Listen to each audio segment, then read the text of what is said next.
First of all, I would really like to thank you all for being so patient at the door.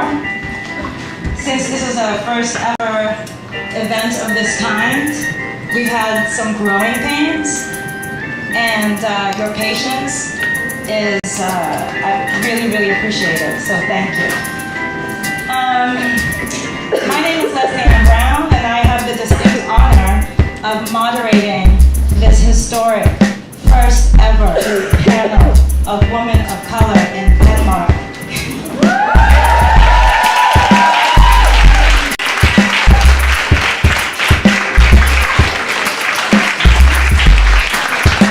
I would like to take the time to thank the African Empowerment Center and Stengade for initiating and facilitating this so that this can happen. So this is happening because of the kind assistance of these two organizations getting together.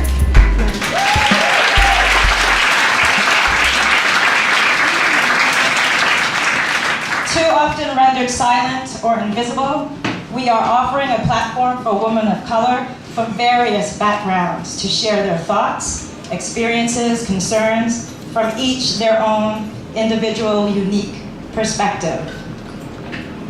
Given the overwhelming response to this evening's event, we are presenting a rather unorthodox panel discussion, meaning that it's about at least twice, maybe 3 times the size as a usual panel discussion, but we would like this to be symbolic of our commitment to being inclusive as opposed to exclusive. We ask that due to the large panel and the limited amount of time, that panelists keep their answers to about 1 minute, as much as you can.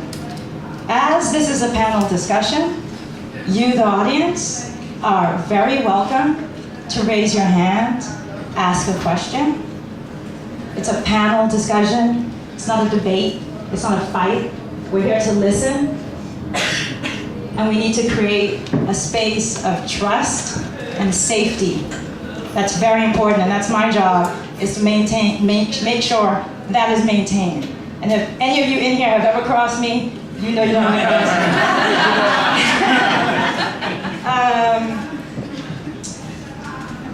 There are 2 mics, which facilitates that when one person is talking, we ask that other people do not talk. Okay? Are you guys ready to do this?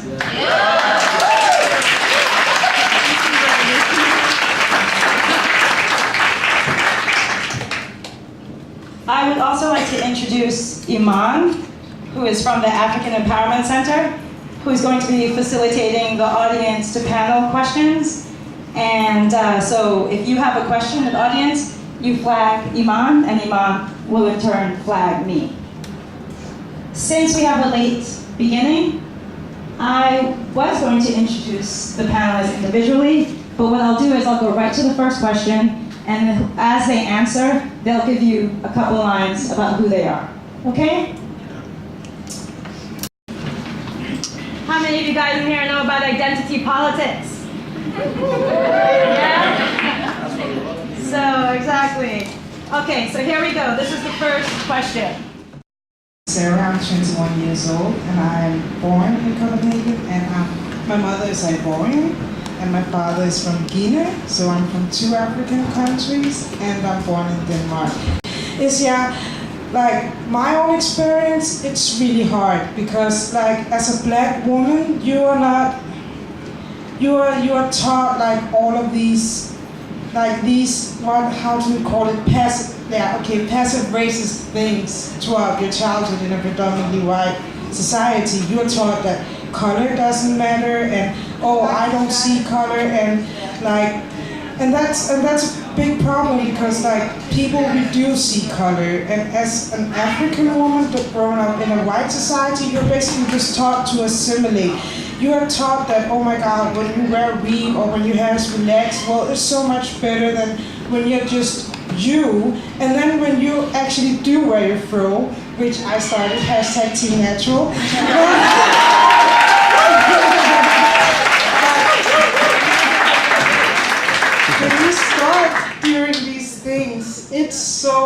because you actually notice that people will stare at you like, what? Is that an afro? Why is your hair not relaxed, or why is it not something, you know? And it's very difficult because it's, I mean, like, to all like the white people in this audience, imagine like the way that you just wake up and just do something to your hair and that's it. If you're black, like, it's a whole different thing. Like, I mean, you have a PhD in hair care and you're like 12. I mean, it's so crazy. It takes so much energy to assimilate into this predominantly white culture, and that I think that's a really huge problem because black natural hair is not ugly and it's not bad hair, as many of us has probably grown up here. And if you're white, you're just like, what? But yeah, if you're black, you know what I'm talking about. But it's not bad hair, it's good hair, but we just need to learn how to take care of it, and we need to respect the process that we as black people have been through. Sarah, may I ask you a question? I loved your response, but what I really want to get into, I mean, all that is really great, but in terms of your identity, Yeah? how do you identify, and how has growing up in Denmark, how has that influenced the creation of your identity?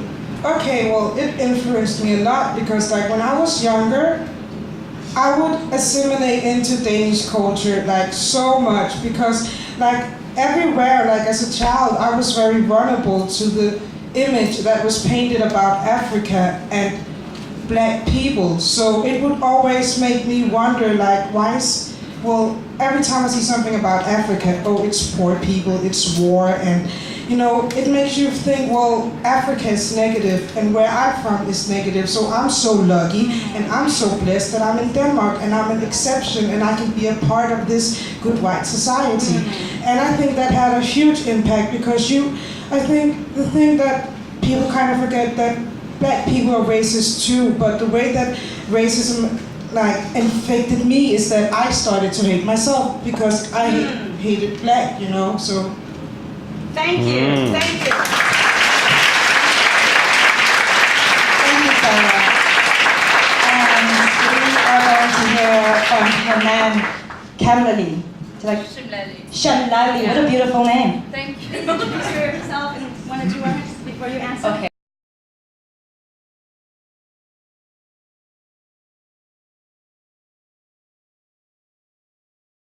Well, I have another background. I'm Moroccan, I'm Muslim, and the discourse today is really rough. The rhetorics are really rough, but they've been like that since I was a little girl. I remember it in schools. I remember it like when I went to handball. I was the only person with a darker color.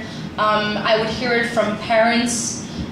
When we were playing a match, I would hear like cover the pack.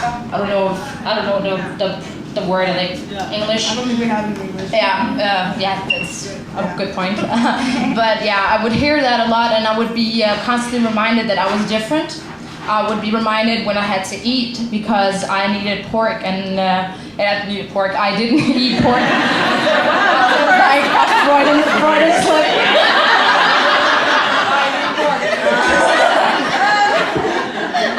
This is filmed. Anyway, the point is, my story is pretty much the obvious story. I actually think it's important and interesting to hear the stories from black people because the whole discussion on discrimination is often about Muslims. And I think that it's important that we broaden that perspective because there's a lot of invisible discrimination and invisible stigmatization. So it's important that we discuss that today. So, Thank you.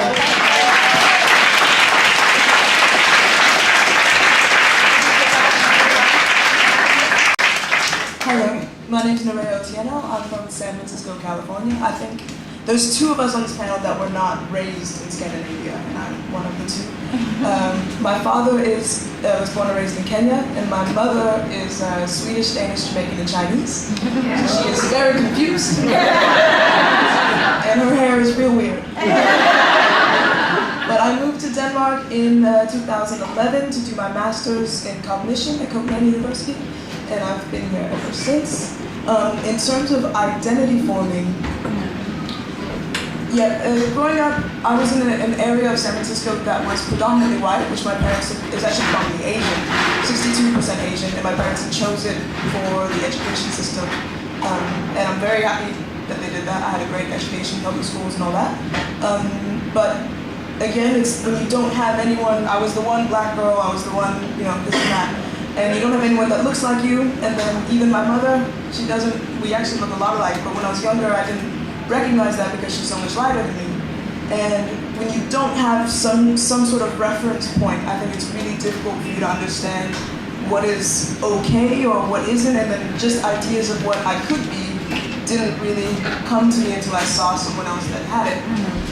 So I think a lot of it was just having a reference point, whether it was an image or mainly what we had was like Whitney Houston, Janet Jackson, Scary Spice. Like that was my idea of black people.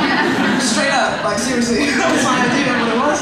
And it wasn't until I was in high school and started learning about authors that I started really understanding more about what were possibilities that you could do.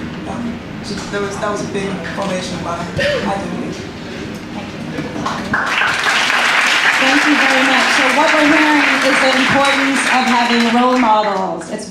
We're hearing the importance of when a child is growing up that they are able to see people that they can relate to. So this is a very important point I would like to make sure everyone gets. Next, we have the wonderful Hodan. Hodan, actor.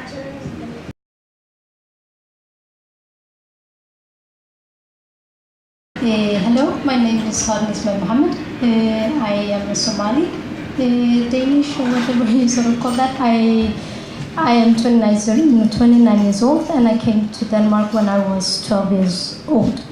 I grew up in Pakistan and was born in Somalia. So I sort of understand that there is a racial discrimination going on, also in a very political level. And also in the media, but sort of personally for me, I've always found it to be an advantage to be a Somali. I guess I come from a culture where you are very, very proud of yourself, and that you know that you are a black person, and then you're a Somali, and then you're a Muslim person. So I guess that sort of gave me a very, very good ground when I came to Denmark. So I've never had an issue on living and sort of living in Denmark. And I've sort of never experienced personal racism on myself. And I guess it's mainly because I also divide myself from the Danish people, not in a bad way, because I have a lot of Danish friends, but I also sort of keep my culture, and it also gets stronger the older I get, because I'm so love it really much. I don't know if I said it. Thank you. Actually, I skipped someone before, and then we'll go right back to you. Okay, my name is Violeta Ligrayen Yañez Hidalgo, actually. I'm 27 years old. I am born and raised in Sweden with Chilean roots. My parents came to Sweden in the 80s as political refugees. About identity, I just wanted to say something, because for me, I think identity, my identity politics started when I was pretty young. I was put in a predominantly white school when I was 12, and it started from there. I started noticing, I started experiencing stigmatizing, not having role models, marginalization, basically, and I started to act out on it. I acted back and I said, you know what, if you don't want me to be like this, I'm going to be 10 times more like that. And I think for me it's been important to keep with my roots. I was brought up in a very big Latin American community, so I always had role models at home and in my community, but when I got to school, it was completely white, and I didn't have anybody to mirror myself in. So I think that is when I started noticing that my identity actually was important to me, to say, this is me, and I'm proud of who I am, and I need to speak up for myself, and I need to be able to be the person that I am, even though it's very difficult when you're in a situation like that. But I think that's how I started thinking about identity politics. Yeah. Thank you. Two more on this question, and then we'll move on to another topic. Thank you very much. Okay, my name is Julia Suarez Grabe. I was born in Colombia to a Colombian father and a Danish mother, and we came to Denmark when I was 12 years old. 12 seems to be some tricky age. But we came to Denmark because of the war in Colombia, of the escalation of the war in Colombia. I identify as Latina, and as you can see, Latina is not necessarily a color, right? And the color of my skin is white.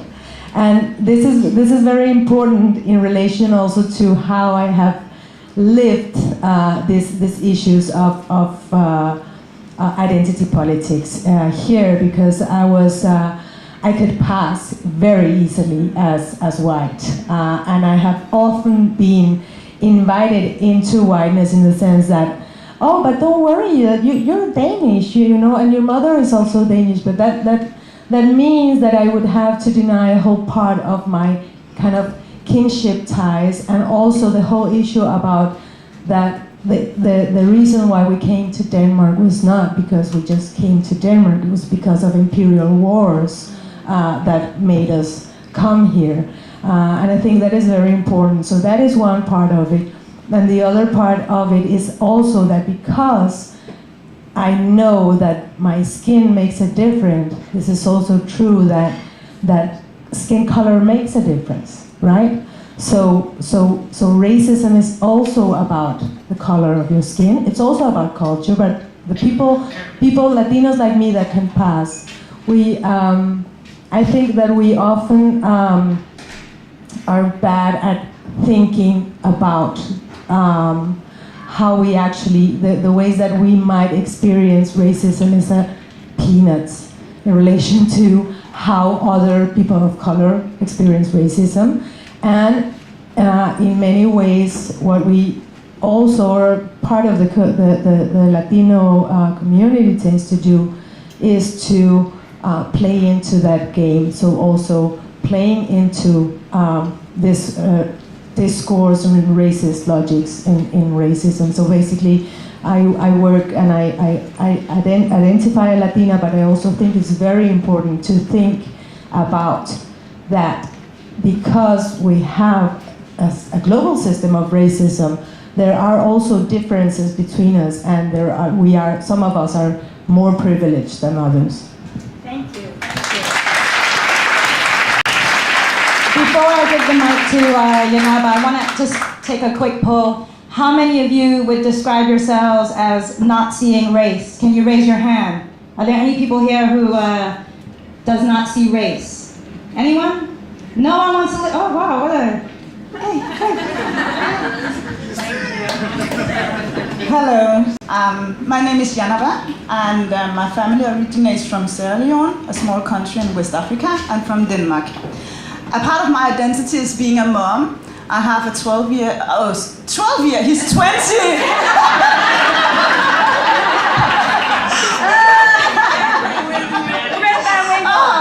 Okay, I have a son, he's 20 years old, and I have a daughter who is 6 years old. And I also see the way or the possibility to create and develop your identity is also, depending on the impact of the power mental or the power structure that you see within society. Because even though I've offered my children different role models or have been presenting different kind of music, I have traveled with them to other parts of the world where the majority of people are black.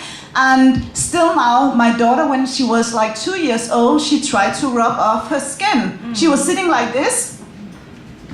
And I was asking her, what are you doing? And then she said, I want to get rid of my color. I mean, she's 2 years old and she's surrounded by, also my family, who originally is from Sierra Leone, and also me, myself. I believe I have a lot of different identities internalized in my body. So even though, my children are raised by a queer mom, a lesbian mom, a single mom, and my daughter, she doesn't have like a dad because I got her by the help of a donor. And in so many ways, I also, show them that you can live not in opposition to the majority, but I believe that the creation of identity is also in opposition to something else. You identify as black because there's also something that can, or somebody that can identify as white. If you're like homosexual, you can see it as in opposition to heterosexual. So I think that the creation of identity also lies in the relations between our differences. And okay, I'm gonna stop now. But it's also just to have, the perspective of being a mom, trying to raise my children, and still now I just feel and see that the structures in the Danish societies, the political structures, the discourse, the public discourse, the way people are met in the governmental institutions, the way our educators, our teachers are meeting our young children, the way, the whole media picture. So maybe we can create spaces for identity creation for our children, but we are still doing that in the whole broad picture. And I think that that's really a big issue. Okay, I'm really gonna stop. Okay. Wow. I'm gonna be looking at him. Okay, we're going to dive into the F word. How many of you know which word I'm talking about when I say the F word? Here we go. In the words of theorists such as Clenora Hudson Weems and Alicia Boisnier, black women and women of color struggle to identify with traditional feminism. That's the F word. Because they do not identify with the issues that feminism typically advocates. What is your take on the word womanism as opposed to feminism? Can you give examples of how white feminism issues are not necessarily inclusive of women of color? Good evening, my name is Larissa Imfurayase. I was born in Rwanda until I was 7, then moved from Rwanda because of the Civil War. Lived in many transit countries and came to Denmark when I was 12 actually.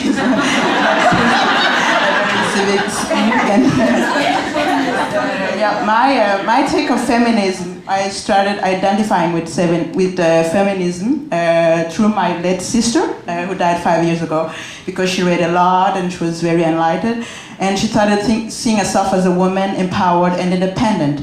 And then I started reading, and I, got into people like Crenshaw and Angela Davis, and that's when I started seeing, does this include women of color and mostly black women? Because feminism started with mostly, established white women and women of, high educated women who wanted to separate themselves from the, the very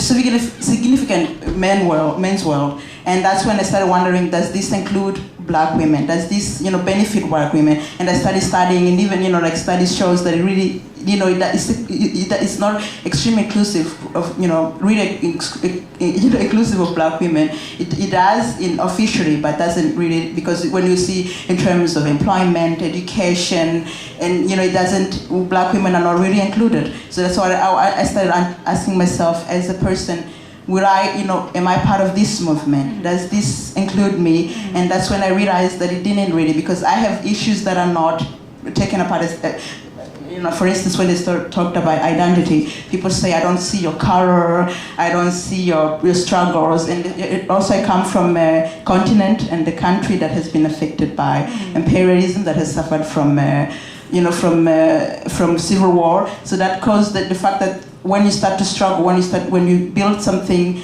it falls apart, and when it does that, you have to start from scratch. And as a woman, you can't focus.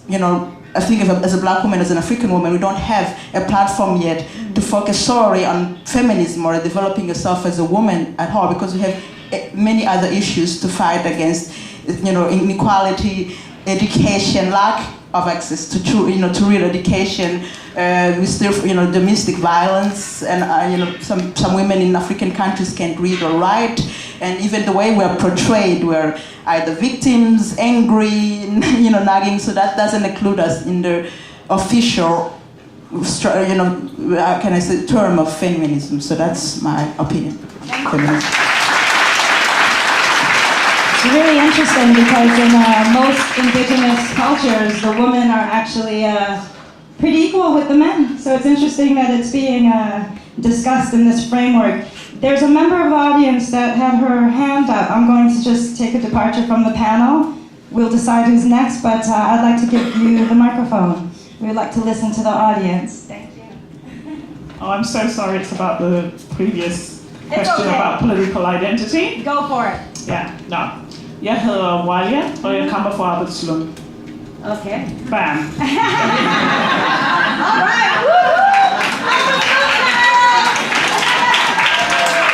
Okay, feminism and being a woman of color. Who's next? I find in general I'm more a fan of the term womanism, because I think that not all women need to be feminine, and I think a lot of women don't necessarily think that they are feminine. And I think in terms of women of color, I think that most often women of color are also not thought of as feminine in a lot of ways. I think we're seen as very feisty or with an attitude, or direct and not soft and gentle, which is what the word feminine means, which is pretty and dainty and this and that. And of course we can be those things, but not all women want to identify as those things, and maybe not all women have those things. So I do find that even the concept of feminine doesn't always apply in our social construction of what Black, Latino, and sometimes Asian women are as well. So I think that term, I prefer womanism much more. So, here. That's interesting because that's taking a literal definition of the word feminine. I mean, to be feminine. I like that. Okay, now we're going to Sarah. Okay, yeah, in my introduction, I totally forgot to say that I really love Black history a lot, and that's mostly like pre-colonial African history. And when it comes to feminism, there's also, I just love history in general, sorry. But yeah, when it comes to feminism, there's something really important that we as Black people, as women of color, also have to acknowledge. We never had the same dynamic with the Black man as the white woman in Europe had with the white man. Like African women in pre-colonial Africa had so many rights. Like, okay, like in Europe you have Queen Elizabeth of England, but in Africa we have so many Queen Elizabeths. You can barely mention them. I mean, what's up? But yeah, I mean, in Nubia, like, did you know that Alexander the Great and Augustus were beat by these great Nubian queens? No, because we never hear about it. So I think there's definitely no, feminism is not right for women of color, but I definitely respect the feminist struggle because it is rooted in like a really deep and very, very sad history. Like what the white woman had to go through in Europe is very, very horrific. But I think as African women or women of color, we definitely have another perspective, and I think it's about learning and understanding how our ancestors were able to build societies where a woman could be the center and a man could defend her.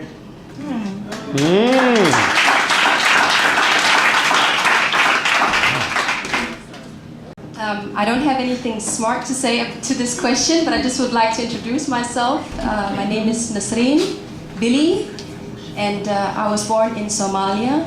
and I came to Denmark when I was 6 years old, about 6 years old, with my family. And I'm proud to say that I'm one of the few journalists with Somali background educated in Denmark.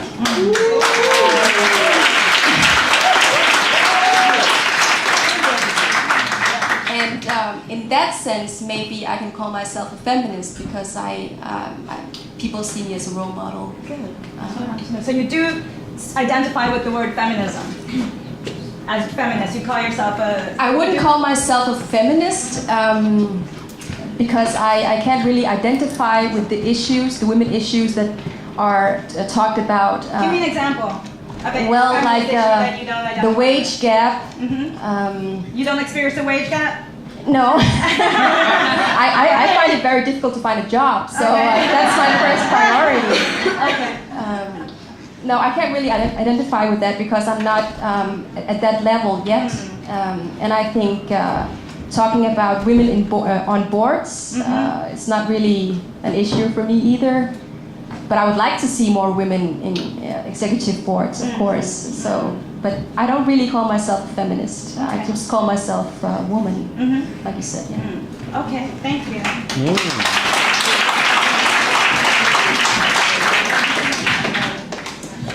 A part of my identity is being a feminist, and a feminist in the term that I don't believe in only two genders. I don't believe in feminism that only sees like if you are defined woman, then you need equality with a defined man. So in that way, an equality in that way, that's not how I define myself as a feminist. But I define myself as a feminist because I think that the structure we have in the society and the platforms we have to create our identities and to define ourselves should be broadened. I think that there's a lot of structures in the society that is so narrow that you as a single person cannot maybe define yourself the way you want to define yourself. And in that way, I declare myself a feminist. But I also see, but sometimes I also think that it's problematic because we have all these labels. So we have all this categorization which you need to fit in. So if I say like, I'm a feminist, then I bet that all of you have your own definition about what a feminist is. And maybe it's not my definition. And if we don't get to talk, then you will interpret me in a way I might not interpret myself. And in that case, I think that we should be very open about how people want to define themselves and that we should offer more platforms where more parts of one identity can be present. That one we need.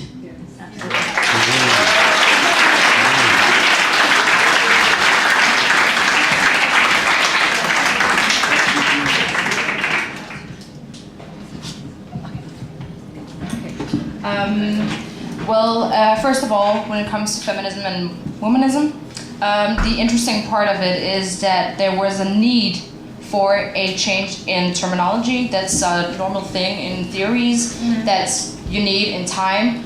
Culture, society is dynamic, so it always changes.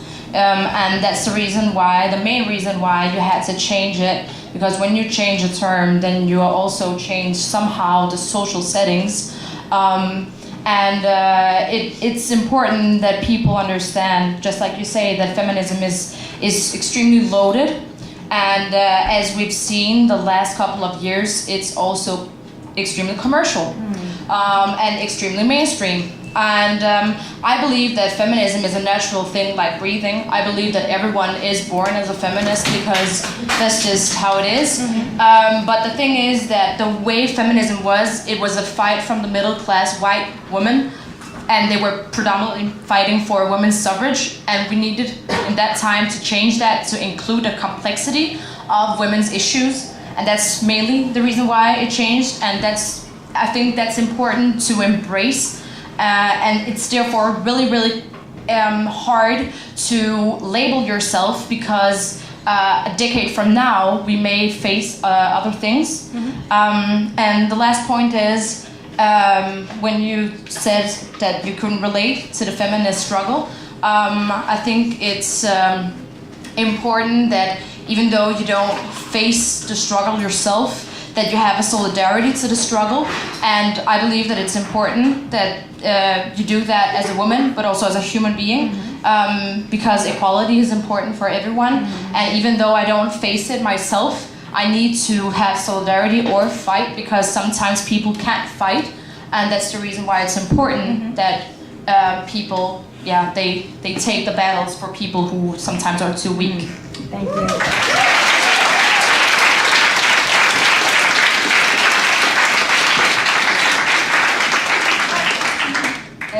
Well, I have identified as a feminist for a long time, actually.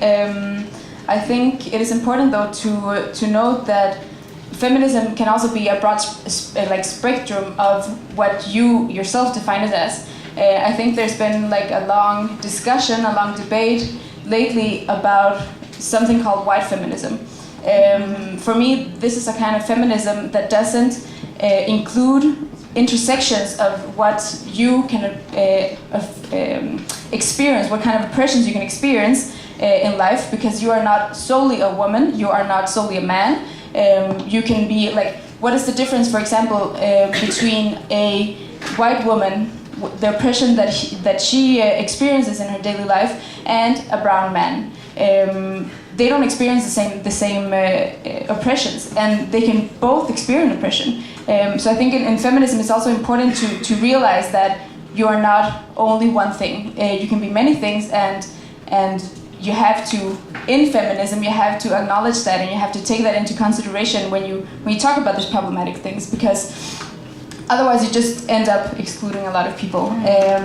And I think for me it's important to reclaim that word feminist, and identify myself as a feminist. But again, I think there's a lot of ways that feminism is portrayed is very excluding, and a lot of times when there are feminist debates and feminist discourses, I don't feel identified at all. But I think there's also not a new wave, but a wave of feminism, a spectrum of feminism that actually takes into consideration the problematics that people, women of color, can experience as racialized sexism, for example, which is not necessarily separated. Usually when I experience racism, it's also sexualized, or when I experience sexism, it's racialized. So this is something that white feminism doesn't take into consideration. I can't split those two oppressions apart. For me, it's one thing, and I need to fight that, and I need to understand that together, because otherwise it's not my feminism. Thank you. So a little bit on intersectionality there, which we will come back to a little bit more.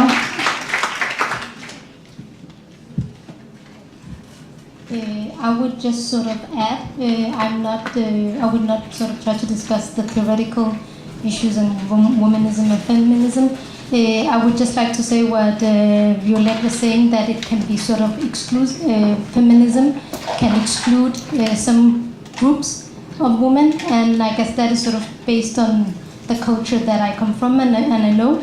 I experience, for example, my mom to be a very, very, very strong woman, but just because she's not on the labor market working, and that is sort of defined to be something that is a goal to achieve a woman in feminism. And my mom is a strong lady who's sort of domestically take care of the issues in the house. And I guess my problem with the feminism that as I understand, is that it sort of makes those women who sort of choose to live like that, make them look weaker. And I guess that is the problem I have with the word. And I guess womanism is sort of more relating to me than feminism. Thank you.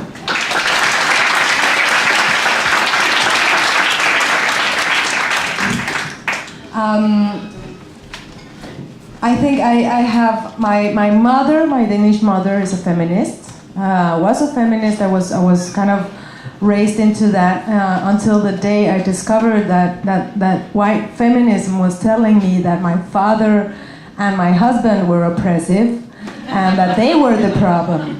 At that moment, I said, this is not my feminism. This is part of the racist structures that are trying to take me apart from my community, from my people. So now I think the feminist struggle is important, but what we call the decolonial feminist struggle, which takes into account this issue, because the issue of history is extremely important, and how with the colonial with colonialism towards the Americas, you think people only kind of came with their ships and took the gold. They also brought their views on gender. They also imposed, through sexual violence, and they imposed a specific patriarchal racist ordering. And we are here, and as Latinas, we're also the product of that. So that is part of our history as well, and the whole processes of whitening in Latin America as well. But that's another story. But I think, to me, what is important in the decolonial part of the feminism is that it's not just about women. It's about thinking the whole package that we still have inherited from colonialism. And when I say colonialism, I also speak about racism, and how a lot of what happens either to make us disappear as different, or to make us be quiet, silent. Yes.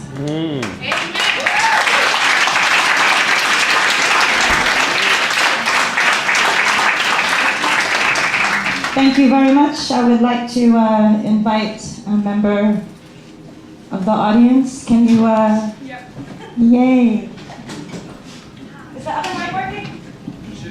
Okay.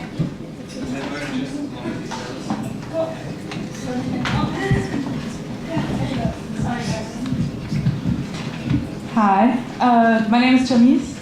I'm really nervous to speak in front of so many strong women. I'm from Germany, and it's really funny. I have a really different picture about feminism from Germany, and I cannot count how many times, I've been here for 8 years, I cannot count how many times a white young guy tried to tell me what feminism is. And really, and I have never, not once, had that discussion in Germany. It's really a totally different picture. I know Germany is a lot bigger than Denmark, but I also grew up with feminist parents. My father too identified himself as a feminist, and I never had this that my mom said my father was the problem, or anything. And I think that where I come from, the society where I come from, where I grew up, I think, it was feminist, and it was totally different from. It was a positive. It was positive, definitely, and also to flash back to what was said earlier with that white people don't see color. I think that was like a wave that went through Europe in the 80s, where people were totally, there were all these experts. It was good to say that there is no color, they don't see color, and that's what a lot of people, that I was told from my parents. And they didn't mean, any bad with it. That was just a wave that experts said, children shouldn't learn more than one language at a time, and all those really smart things in the 80s,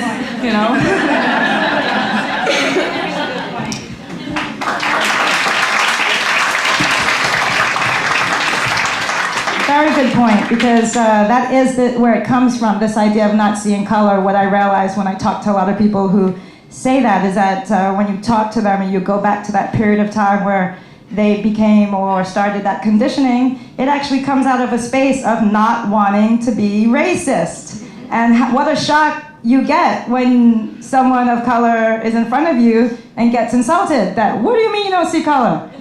Okay. Anything more on the feminism and women of color? And is there anyone else who has not answered on that question that would like to echo it? Maybe we should take this moment actually to talk about feminism, to talk about what it means, because we all have different interpretations of it, and I kind of jumped into this question about race and feminism and intersectionality. Did I say that right, Yunawa? Yeah. She's our. I'm gonna let you talk about that. Okay. You're gonna kick that off, okay? Okay. Here we go. Are you guys ready? I can't say anything. No, it's just because I think that when we talk about now I cannot even say the word intersectionality, in my definition, by the help of... Can you say what that is for some of us that don't know these big words? For sure. The way I interpret or understand intersectionality is based on Kimberly Crenshaw, who is a professor from the US, and who actually talks about that a lot of different parts of identities intersect, and a lot of different positions intersect. In that way, you can be like a woman who is marginalized or who is being oppressed by some structures, but that woman might also have a class background that can be oppressed as well, or the position she will have in society is based on the positions that the supremacy will allow her to have. So in that case, she can also be a homosexual, which again is another marginalized identity. So in that case, when we talk about identity and about racism, about feminism, what Kimberly Crenshaw offers us is to see the complexity in the whole field, or the whole in the whole field. That you cannot take like just one level, but it's a lot of categorizations that intersects. I don't know whether that makes sense. Yeah, okay, Lorraine, please, okay. Oh, sorry, My comment was that it can also have the opposite effect, that although you have several marginalized positions, the intersection of them can mean that you're not marginalized in some ways.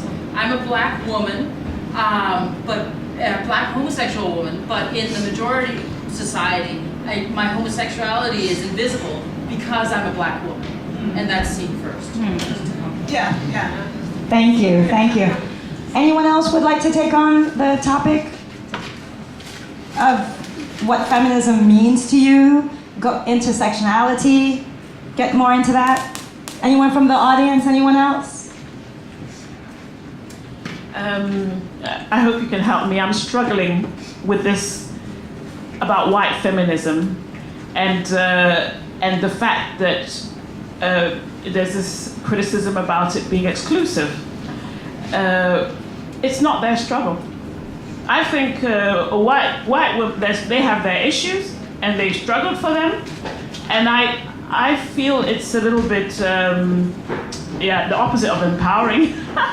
And actually what is the opposite of empowering? I think actually all the way also to putting yourself in a position of humility, that you stand there and you look at the white woman and say, why are you struggling for white feminism? While you stand, it's like you're standing there passively waiting for them. Like you should include, while you're struggling, include my struggle. Well, why should she? I can struggle for my own struggle. Why should she? I don't really see this whole white feminist thing. I really don't see the... Right, so you're saying that you're not even asking for it to be inclusive because you're not identifying with it. You have if there's a struggle to be done, we can do it ourselves. We can do it ourselves. And when we go to them and say, hey sisters, white sisters, you're doing this struggle, but by the way, we also have this, I'm sure they'll stand there with open arms and say, go girl. But it's not their struggle. How many in the audience? Okay, I'm going to take a poll. I'm going to take a poll. How many of you would say that you think that the issues of women of color and the issues of white women can be reconciled into one struggle? How many of you agree that we can go across racial lines and have one united struggle? Raise your hand. Great, great, great. Thank you. Who had their hand up? You gotta help me do this.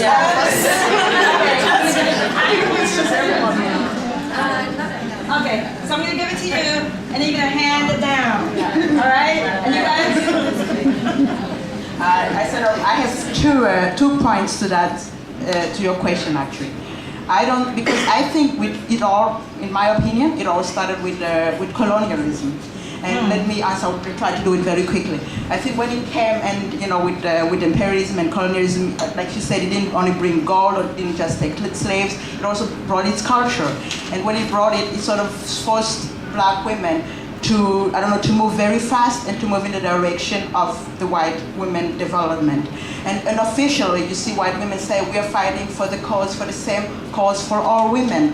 And when they do that, and I do believe, you saw in the audience, I do believe there are white women who truly believe that can include can include women of color, can include black women or Latino, and if they truly believe that, then it should sort of slow down and see the whole picture to be able to include us all, because we live in a globalized world. It can be, it's messy, and it is because of the things that have happened and still happening. And in order for all of us to be inclusive, in order for us to be together and move together, it has to slow down and include us all.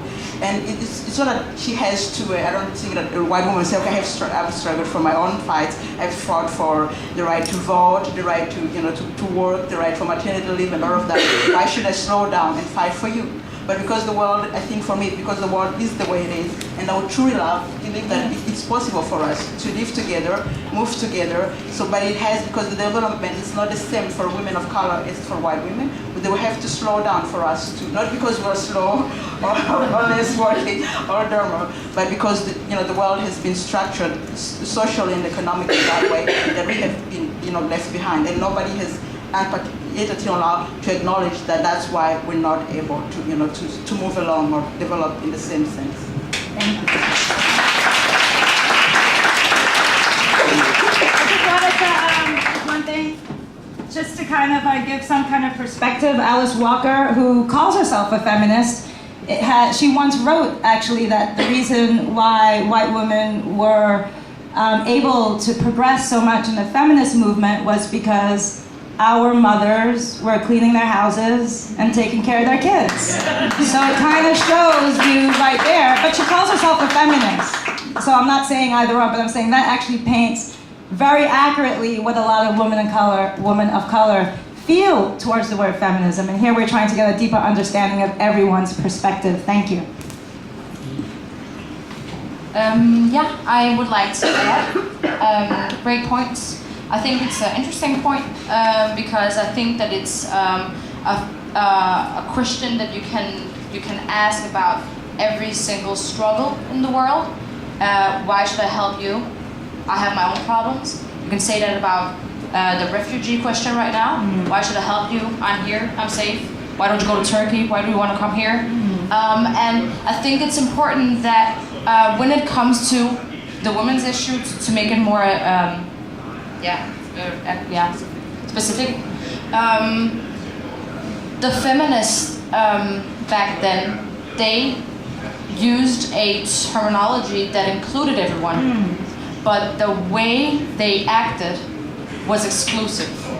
The fights they fought were exclusive. And that's the thing why I think it's important, because it's not the black woman or the woman of color asking, hey, help me. They said, we are a collective, we are women. So I think it's important that we remember that it's not about a color, like it's not about black and white, it's about women fighting for women. Absolutely, yeah. Can I please elaborate? Of course.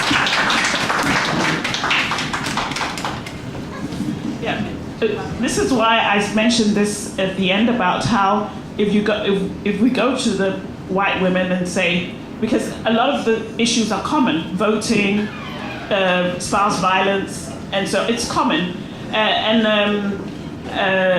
We can stand on the shoulders of their struggle and vice versa, I suppose, even though it's not too clear. But so it's not that I see it as a separate, you do your own thing, but it's this, there's this atmosphere of accusation in this white feminism thing, like as if they owe us something.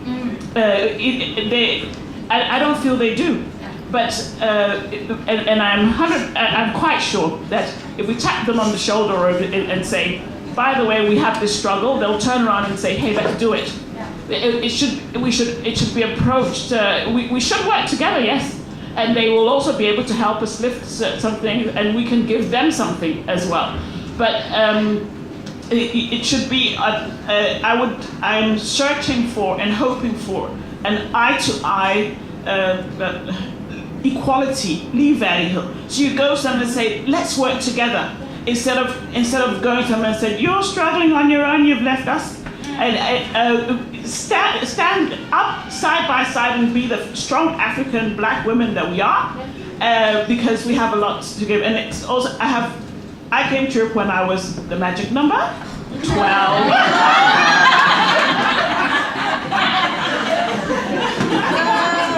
When I was 12. And I come from a culture of, my background and my birth is Zambian. Strong women.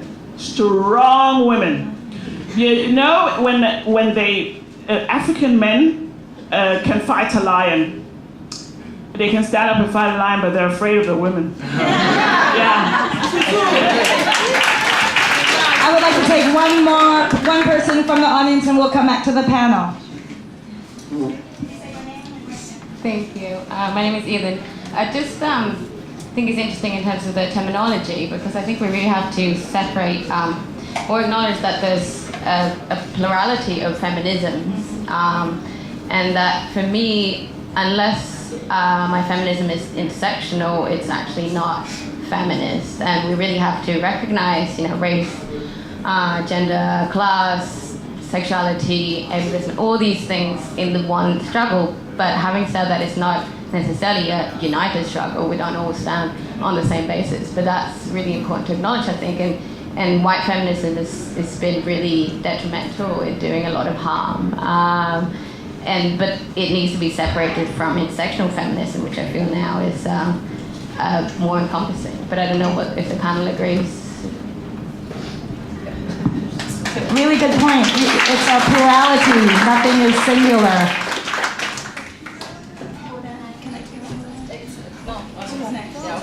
I would make it very short. No, don't. I'm just trying to a comment to the first person in the audience. Sorry, yeah, I'm just sort of pointing at you. Very rude of me. Yeah, I would like to comment on what she said about not sort of blaming white women to do this, sort of share the struggle with the black woman. Mm-hmm. But the problem is that globally, white feminism tried to intervene with the way black women choose to live. And there are policies of that called gender equality implementing all over Africa and the developed country. And that, I guess, is a problem, because you don't understand the gender and black women necessarily. Can you give us an example of that? Give me an example of that. Maybe I would try to do it very locally, because I was thinking about it when I was talking about it. Yeah, I'm not so good in my English. Yeah, I guess the good example would be in Denmark. There are a lot of Muslim women, and they choose to wear a headscarf. Mm-hmm. But the debates goes on. Are they supposed to wear it? Is that oppressive? And I guess that is a very huge problem, because they choose to do them by themselves, and that choice is not respected. So that's a problem. Thank you. We're going to finish up this issue, and then we're going to take a break. Okay, so I'm going to let the panelists finish this issue up, and then we will have a break. You guys are being so polite now. It's not. I said pretty much what I felt. So. Okay, and then you? Yeah, okay, so then after you, we take a 5-10 minute break. Audience, can we take it up after the break? If you guys are getting a little bit I of... would like to hear a male's point of view on this. I don't know about that. I don't know if we want to hear from the men. No. No, I just want to clarify that when I was talking about the issue of me being raised into the white feminism and finding out at some other point that same feminism, it was not my mother that was telling me that my father was oppressive, because I could see that he was not, right? And he's married to a feminist. But my father is Colombian. I want to make, and this is the intersectionality issue, that there are the intersectionality also takes into account that the oppression of all women is not the same, and that some women are above men. And when I speak about white feminism, I speak about the specific feminism that precisely takes also other men. It doesn't take into account position of men of other genders, and is complicit with the racist structures. So for me, it's not no, you should be part of our struggle. It is about that. To me, it is a great problem, and this is a generational thing. I think it might be changing today in Denmark, but that there is a very, very limited understanding of oppression within white feminism that is complicit with the system, and this is, for me, part of what I struggle against. Thank you.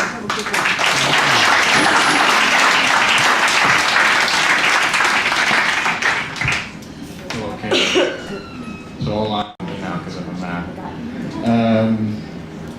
I kind of see it like, I'm not going to get into the whole distinction between the different definitions of the terminology feminism, but what I would like to add is that a recognition is needed for the oppressive system that is actually making this struggle present, which is the patriarchal, heterosexual imperialism, colonialism. And once we understand that it's the same system that is manifesting its oppression in different ways and forms in different parts of the world, we need to build up a mutual respect, as in what we call white feminism in Denmark, are really fighting sexism. And we're really experiencing on a daily basis here, and it's coming more and more. And that is the part where Danish women, that's their responsible, that's their struggle. And that needs to be respected. But it's not the same struggle as, for instance, when you say like ethnic women with different culture.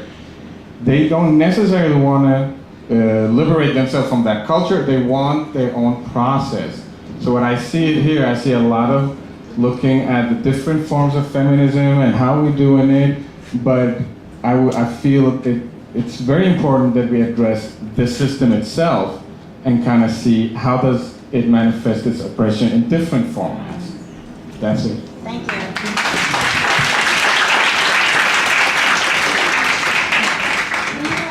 Invite you a little bit closer to the stage. Thank you very much. First and foremost, this is really beautiful. I'm really glad to be here, and thank you guys for doing this. My question is kind of simple, but it's caused a lot of issues for me and a lot of fellow foreign guys in Denmark.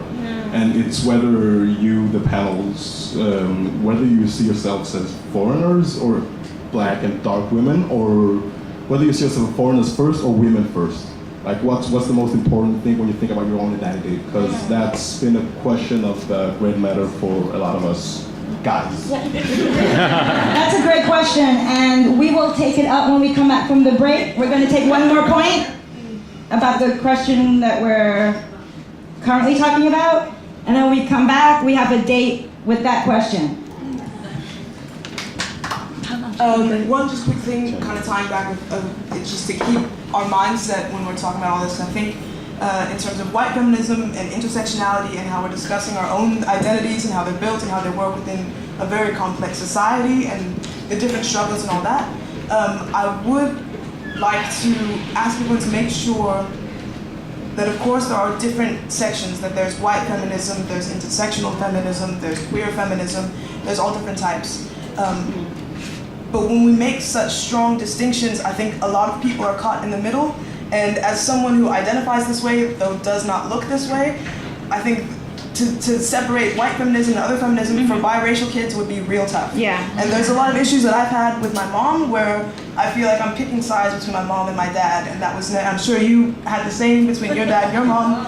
And it's, we need to, while we're discussing all these things, it's also that as we become more diverse as people and as a society, we also have to find a place to put those super diverse little babies. And so to talk only about white feminism or black feminism or queer feminism versus straight feminism means that there's an entire group that's been in the middle of that that then gets completely marginalized in our talking about not marginalizing people.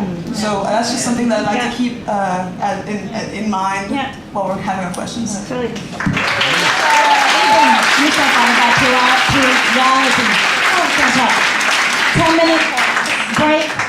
10 minutes. 10 minutes.